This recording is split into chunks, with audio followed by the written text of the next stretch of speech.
Absolutely. Now, I think the big question for me is, of course, the Tories need to win elections. That's why they get rid of leaders so ruthlessly, OK? And if you are confronted by a candidate in the shape of Rishi Sunak, who every single opinion poll is telling you would perform worse than every other candidate, OK? And one of the reasons why they got rid of Boris Johnson is because they thought he'd now become unelectable. I disagree with that, but they thought he'd become unelectable. Why on earth will Rishi Sunak make it through to the final two? It's suicide. Well, there's two different questions here. Number one, is Rishi Sunak popular with Tory members? And that's a big no. And then there's another question, is Rishi Sunak popular in the country? Now, his campaign team say that he is. There was one poll that showed he was 1 point ahead of Sir Keir Starmer in a hypothetical race. But when you look into the detail of that poll, all the other candidates were basically 12 points behind.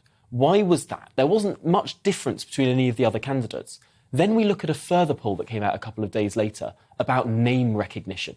Rishi Sunak is basically the only candidate people in the country eat out to help out, all this stuff. He has been one of the most famous politicians through the pandemic. Now, not many people in the country know who Penny Mordaunt is, who Kemi Badenoch is, who Tom Tugendhat is, and not many actually know who Liz Truss is either, despite being Foreign Secretary. So potentially the disparity amongst the general public and that polling is simply due to name recognition. So I think there's a big health warning that we need to stick over any poll of the general public at large when most people don't know who the candidates are. So there was a really interesting poll a couple of days ago that made up a name.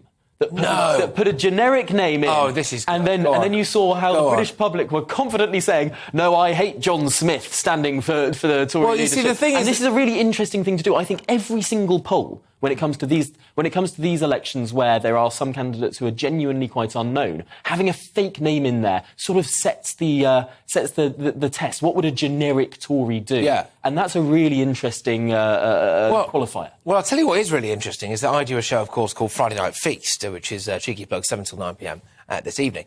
And one of the features on that is fake news. And what I was going to do was go out and make up a name and tell people that they were standing for this kind of stuff. So maybe I should still do that. You should totally. Although do it sounds that. like it's already been done, unfortunately. Do you know what's really interesting, though? When you look at the gender breakdown of what people think, men are so much more likely to have a very strong opinion about the invented character, whereas women are more likely to say that they're unsure. It's a fascinating... Well, I'll do my own survey later and see. I'll need to come up with a name. Tom, thank you very, very much.